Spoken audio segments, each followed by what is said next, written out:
श्री स्वामी समर्थ मित्रांनो, रामकृष्ण हरी. तुमच्या नोटांमध्ये ही एक वस्तू अवश्य ठेवा, जेणेकरून तुमच्या नोटा वाढत जातील आणि तुम्हाला पैशांची चणचण भासणार नाही. कोणती आहे ती वस्तू हे जाणून घेण्याआधी जर तुम्ही चॅनलवर नवीन असाल तर चॅनलला सबस्क्राईब करून बेल आयकॉनला अवश्य प्रेस करा आणि व्हिडिओला एक लाईक अवश्य करा. व्हिडिओला शेवटपर्यंत अवश्य पहा. तर चला आपण व्हिडिओला सुरुवात करणार आहोत. तर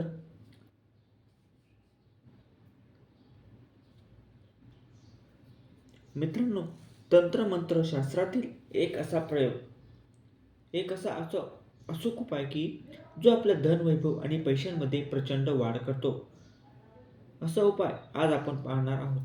खरं तर या सृष्टीमध्ये अशा अनेक वस्तू आहेत की ज्या लक्ष्मी प्रधान आहेत, ज्या लक्ष्मी स्वतःकडे आकर्षित करतात. या वस्तूंचा जर तुम्ही योग्य वापर केला तर आपल्या घरामध्ये लक्ष्मी माता प्रवेश करते आणि आलेली लक्ष्मी सातत्याने वाढत राहते. तिच्यात कमतरता कधीच येत नाही. आज ज्या वस्तूबद्दल आपण बोलणार आहोत ती वस्तू प्रामुख्याने लक्ष्मी प्रधान वस्तू आहे. तिचा वापर केल्याने आपल्या कुंडलीतील शुक्र ग्रह मजबूत बनतो आणि ज्या व्यक्तीच्या कुंडलीतील शुक्र ग्रह मजबूत असतो त्या व्यक्तीकडे धन पैसा आपोआप खेचला जातो. तुम्ही नोकरी करत असाल, तुमचा उद्योगधंदा असेल, तुमचा व्यवसाय असेल, अगदी कोणत्याही क्षेत्रात जर तुम्ही काम करत असाल तर मित्रांनो, त्या क्षेत्रातून पैशाची धनाची प्राप्ती होऊ लागते. या वस्तूचा वापर नक्की कसा करावा? खरं तर बहुतांश श्रीमंतांच्या घरात या वस्तूचा सर्रास वापर केला जातो आणि म्हणूनच कदाचित की काय या श्रीमंतांच्या घरातला पैसा कधीच आटत नाही. कितीही मोठे संकट येऊ द्या, त्यांचा उद्योगधंदा कितीही तोट्यात जाऊ द्या, पुन्हा एकदा हे श्रीमंत लोक उभारी घेतात. कदाचित त्याचं कारण याच वस्तूचा जास्तीत जास्त वापर असेल. मित्रांनो, ही वस्तू आपण आपल्या किचनमध्ये देखील ठेवू शकतो आणि किंवा आपलं ज्या ठिकाणी आपली संपत्ती ठेवता, सोनं नाणं ठेवता, नोटांची बंडल ठेवता, त्या ठिकाणी सुद्धा या वस्तूला आपण ठेवू शकतो. ज्यांना शक्य आहे त्यांच्याकरता एक छोटासा उपाय अत्यंत प्रभावशाली आणि ज्यांना हा उपाय करणे शक्य नाही त्यांच्याकरता यापेक्षाही सरळ साधे सोपे उपाय मात्र प्रभावशाली आज आपण पाहणार आहोत. पण व्हिडिओमध्ये पुढे जाण्याआधी जर तुम्हालाही माता लक्ष्मीचा आशीर्वाद तुमच्यावर सदैव राहावा असं वाटत असेल तर या व्हिडिओला एक लाईक नक्की करा आणि चॅनलवरती नवीन असाल तर चॅनलला सबस्क्राईब अवश्य करा. जे आपण पहिल्यांदाच बोललो आहे तर कमेंट बॉक्समध्ये श्री स्वामी समर्थ अवश्य लिहा. तर आज आपण सुरुवात करूया चांदीच्या डबीपासून. तर काही हजार रुपयांमध्ये मिळणारी चांदीची डबी, अगदी छोटीशी चांदीची डबी आपण नक्की खरेदी करा आणि या चांदीच्या डबीमध्ये आता सर्वांना प्रश्न असा पडेल की चांदीच का? चांदी सोडून चालणार नाही का? कारण चांदी हा धातू शुक्र प्रधान आहे, शुक्र मजबूत करणार आहे आणि म्हणून चांदीची छोटीशी डबी आणि तिच्यामध्ये मग 5 मगजच्या बिया. हो, मगजच्या बिया कोणत्याही किराणा मालाच्या दुकानात तुम्हाला सहज मिळून जातील. मित्रांनो, ही मगज बी आपल्या कुंडलीतील शुक्र ग्रह मजबूत बनवते. अशा 5 किंवा 7 मगज बिया आपण चांदीच्या डबीमध्ये ठेवायच्या आहेत. त्यावरती थोडेसे हळदी कुंकू टाकायचे आहे आणि त्यानंतर धूप लावून ओवाळून घ्यायचे आहे आणि ही चांदीची डबी आपण आपल्या तिजोरीमध्ये ठेवा, पैशाच्या ठिकाणी ठेवा. ही डबी अगदी मनोभावे ठेवा. ठेवण्यापूर्वी आपण एखादं लाल किंवा हिरव्या रंगाचं कापड आवश्यक अंथरा. सातत्याने पैसा वाढत जातो. तिजोरी कधीच खाली होत नाही, रिकामी होत नाही. तुम्ही स्वतः अनुभव घेऊन पहा. आता अनेक जण म्हणतील की चांदीची डबी खरेदी करणे शक्य होत नाही. मित्रांनो, अशा वेळी आपण एक लाल रंगाची नोट म्हणजे 20 रुपयाची नोट लाल रंगाची असते. जुनी 20 रुपयाची नोट लाल रंगाची असते. तर कोणत्याही नोटेवरती आपण थोडंसं कुंकू टाकायचं आहे आणि त्यानंतर त्या नोटेमध्ये 5 किंवा 7 मगज बिया आपण ठेवायच्या आहेत आणि याची गुंडाळी करायची आहे. नोट गुंडाळायची आहे आणि एका लाल रंगाच्या धाग्याने ती व्यवस्थित बांधायची आहे आणि अशी नोट आपल्या पॅकेटमध्ये किंवा पर्समध्ये आपण ठेवू शकतो किंवा आपल्या तिजोरीमध्ये कॅश बॉक्समध्ये जिथे तुम्ही पैसे ठेवता तिथे तुम्हाला ठेवायचे आहे. मित्रांनो, मग ही मगजबी गुंडाळलेली नोट सातत्याने पैसा खेचत राहील. तुमची तिजोरी किंवा पाकिट कधीच रिकामं राहणार नाही. अजून एक छोटासा उपाय. ज्या चलनी नोटा आहेत, अगदी ₹5, ₹10, ₹20, ₹50, जितक्या काही चलनी नोटा सध्या प्रचलित आहेत, त्या नोटांची एक गड्डी बनवा. अगदी छोटीशी 5, 10, 20, 50, 100, 200, 500 अशा नोटा एकत्र घ्या. एक नोट घ्या आणि मग त्या प्रत्येक नोटेवरती या मगज बियांची पावडर करायची आणि ही पावडर त्या नोटांवरती थोडी थोडी टाका आणि त्यानंतर त्यांची गड्डी बनवून या नोटा आपण आपल्या पाकिटमध्ये किंवा पर्समध्ये ठेवू शकतो आणि त्या कधीच खर्च करू नका. मित्रांनो, मगजच्या बिया स्पर्श झालेल्या या नोटा जोपर्यंत तुमच्या पाकिटमध्ये आहेत, तुमच्या पाकिटमध्ये सातत्याने पैसा खेचला जाईल, नोटा खेचल्या जातील. अत्यंत साधा सोपा असा उपाय आहे. तर आपण स्वतःसाठी सुद्धा स्वतः लक्ष्मीप्रधान बनण्यासाठी, शुक्र मजबूत बनण्यासाठी एक छोटासा उपाय करू शकता. आपल्या खाण्यापिण्यामध्ये या मगजच्या बियांचा वापर करायला सुरुवात करा. विशेष करून घरातील जी कमावती व्यक्ती असेल, स्त्री असेल किंवा पुरुष असेल, जी व्यक्ती घरात पैसा कमवून आणते, जी लक्ष्मी मातेला घरात आणते, त्या व्यक्तीच्या आहारामध्ये, खाण्यापिण्यामध्ये हा छोटासा बदल जर आपण केला तर शुक्र ग्रह मजबूत बनतो, भाग्य मजबूत बनतं, चमकतं आणि प्रत्येक क्षेत्रातून लक्ष्मी माता आकर्षित होऊ लागते. यामुळे आपली बुद्धी, आपलं मन ते अशा प्रकारे बदलतं की आपण योग्य निर्णय घेतो आणि योग्य प्रकारच्या निर्णयांचा फायदा हा आपल्या भाग्यातला प्रबळ बनवण्यामध्ये होत असतो. तर महिलांनी ही मगजबी सातत्याने आपल्या किचनमधून संपवून देऊ नका. सातत्याने आपल्या किचनमध्ये मगजचं बी असायलाच हवं. जितकं जास्त काळ तुमच्या किचनमध्ये मगजचं बी असेल, माता अन्नपूर्णेची कृपा तुमच्यावर बरसेलच बरसेल. मात्र लक्ष्मी मातासुद्धा तुमच्या घरामध्ये स्थायी वास करेल. आपण पाहिलं असेल की अनेक प्रकारची मिठाई असते. त्या मिठाईला मगजच्या बिया लावतात. मगज बी लाडूमध्ये सुद्धा घालतात.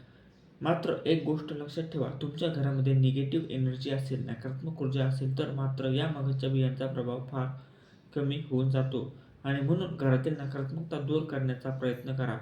तसेच या मगजच्या बिया आपण आपल्या किचनमध्ये काचेच्या बरणीमध्ये ठेवण्याचा प्रयत्न करा. माता लक्ष्मीची निरंतर कृपा आपल्यावर आणि आपल्या कुटुंबावर बरसत राहील.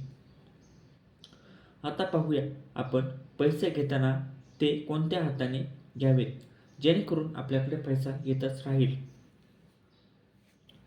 पैसे घेताना ते नेहमी या हाताने घ्या. जीवनामध्ये पैसा कधीच कमी पडणार नाही. उलट पैशांमध्ये सातत्याने वाढ होत जाईल. तर प्रत्येकाची इच्छा असते की आपण श्रीमंत असावे, आपल्याकडे भरपूर पैसा असावा, लक्ष्मी मातेची कृपा बरसावी, घराची, आपल्या कुटुंबाची भरभराट व्हावी. मात्र तुम्ही त्यासाठी लक्ष्मी प्राप्तीच्या काही नियमांचे पालन करत आहात का? काही असे नियम आहेत जे आपल्या धनामध्ये म्हणजेच आपल्या पैशांमध्ये सातत्याने वाढ करतील. मग तुम्ही असे नियम पाळत आहात का? त्यातील काही नियम आता आपण पाहूया. पहिला नियम म्हणजे सकाळी जो आपण पहिला व्यवहार कराल, व्यवहार म्हणजे एखाद्याला पैसे देणे किंवा त्याच्याकडून पैसे घेणे. तर या व्यवहारांमध्ये स्वतःच्या खिशातून कोणत्याही प्रकारचा कॉईन म्हणजेच ₹1 असेल, ₹2 असेल, 5, 10 कोणत्याही रुपयांचा कॉईन असेल तर पहिल्या व्यवहारामध्ये कधीही खर्च करू नका. ज्यावेळी आपण अशा प्रकारे पहिल्या व्यवहारामध्ये एखादा कॉईन खर्च करतो, त्यावेळी आपल्या पैशांमध्ये घट नक्की होते. म्हणजे पैसा समाप्त होऊ लागतो. ज्यांचा या गोष्टीवर विश्वास नाही त्यांनी या गोष्टी स्वतः करून पहा आणि तुम्ही अनुभव घेऊन पहा. 2 दुसरा नियम म्हणजे आपल्या खिशामध्ये एखादा तरी कोणता ना कोणता कॉईन अवश्य ठेवत चला आणि हा कॉईन संपूर्ण दिवसभर आपल्याच खिशात राहील. तो खर्च होणार नाही ना, याची काळजी घ्या. मित्रांनो, हा उपाय आपल्या खिशातील पैशांना खर्च होऊ देत नाही. विनाकारणचे खर्च होतात म्हणजेच विनाकारणचे पैसे खर्च होतात, त्यांच्यापासून हा उपाय आपल्याला बचाव करतो आणि पैशांमध्ये सुद्धा वाढ करतो. अगदी याच प्रकारे एक अत्यंत प्रभावशाली उपाय आपण पाहणार आहोत. जर आपण या नियमांचे पालन करू लागलात तर काही दिवसांमध्येच आपल्याला दिसेल की आपल्या पैशांमध्ये वृद्धी होत आहे, पैशामध्ये वाढ होत आहे. मित्रांनो, आपल्या शरीराच्या 2 बाजू असतात, उजवी बाजू आणि डावी बाजू. आपल्या उजव्या आणि डाव्या या दोन्ही हातांनी पैशांचे व्यवहार आपण करत असतो, देवाणघेवाण करत असतो. हिंदू धर्मशास्त्रामध्ये आपण शिव पार्वती पहा, शिवशक्ती पहा. भगवान शिवशंकरांचे स्थान हे नेहमी उजव्या बाजूस आहे. उजवी बाजू ही मजबूत मानली जाते. कोणत्याही गोष्टीचा अगदी सामर्थ्याने सामना करणारी ही बाजू असते. या उलट जी डावी बाजू असते, ज्या बाजूला माता पार्वती आहेत, प्रत्येक शक्ती स्वरूप आहेत, ही बाजू सृजनशील म्हणजेच नवनिर्मितीची बाजू मानली जाते. या ठिकाणी डाव्या बाजूचा जर आपण योग्य वापर करू शकलो तर नवनिर्मिती साध्य करता येते, त्याच्यामध्ये प्रचंड वाढ घडवता येते. अगदी याच नियमांचा वापर तंत्रमंत्रशास्त्राने केलेला दिसून येत आहे. मित्रांनो, आपण नेहमी एखाद्या व्यक्तीस पैसे देताना अगदी कोणत्याही व्यवहारांमध्ये जेव्हा तुम्ही पैसे द्याल, हे पैसे देताना ती नोट दुमडायला विसरू नका. या नोटीची घडी करायची आहे, ती नेहमी आपल्या उजव्या हाताने द्या. शास्त्र असं मानतं की नेहमी उजव्या हाताने दिलेले पैसे हे निष्फळ गोष्टींवर खर्च होत नाहीत किंवा त्या पैशांचा दुरुपयोग देखील होत नाही. किंवा तुम्ही एखाद्या गोष्टीवर पैसे खर्च करता, गुंतवणूक करता, मात्र हा पैसा जर वाया जात असेल तर त्यामध्ये घट होत असेल तर अशा वेळी लक्षात ठेवा, नेहमी पैसे देताना ते आपण उजव्या हातानेच द्यायचे आहेत. आणखीन एक गोष्ट, नोटा देताना त्या नेहमी दुमडून द्या. सरळ सरळ नोटा देऊ नका. नोटांच्या 2 बाजू असतात, ज्या कडा असतात त्या दुमडून घ्याव्यात आणि दुमडल्यानंतर नोटांच्या दोन्ही बाजू जिथे एकत्र येतात त्या दोन्ही बाजू आपल्या दिशेला असतील याची काळजी घ्या. नोटांची दोन्ही बाजू एकत्र केल्यानंतर ती बाजू नेहमी आपल्याकडे राहील अशा प्रकारे पैसा आपण द्यायचा असतो. मित्रांनो, लक्ष्मी माता म्हणजेच पैसा, यातून सातत्याने एक ऊर्जेचा प्रवाह प्रवाहित होत असतो आणि हा प्रवाह जर सातत्याने आपल्या दिशेला येत असेल तर पैसा कधीही वाया जात नाही, त्यामध्ये वाढच होत जाते. आता अनेक जण म्हणतील की आम्ही सुटकेसमध्ये पैसे देतो, एखाद्या पिशवीमध्ये देतो, तर अशा वेळी काय करावे? तर मित्रांनो, अशा वेळी त्या सुटकेसचं जे तोंड आहे ते उघडत आहे, ते तोंड तुमच्या दिशेला असेल किंवा जी पिशवी आहे याचं तोंड आपल्याकडे राहील याची तुम्हाला काळजी घ्यायची आहे. म्हणजे याची काळजी घेऊन तुम्हाला ते पैसे द्यायचे आहेत. हे पैसे कधीही वाया जात नाही. हे पैसे परतून 1000 पटीने आपल्याकडेच लाभ देतात. आणि पैसे घेताना काय करावे तर पैसे घेताना ते नेहमी आपली सर्जनशील बाजू आहे, नवनिर्मितीची बाजू आहे, अशा डाव्या हाताने आपण पैसे घेत चला. आणि पैसे घेताना नेहमी आपल्या मनामध्ये अशी भावना असावी, ती पैसे आपण सर्जनशील बाजूने घेत आहोत आणि या पैशांमध्ये दिन दुगणी रात चौगुणी प्रगती होणार आहे. या पैशांचा वापर करून आपण अजून धनवान आणि श्रीमंत बनणार आहोत.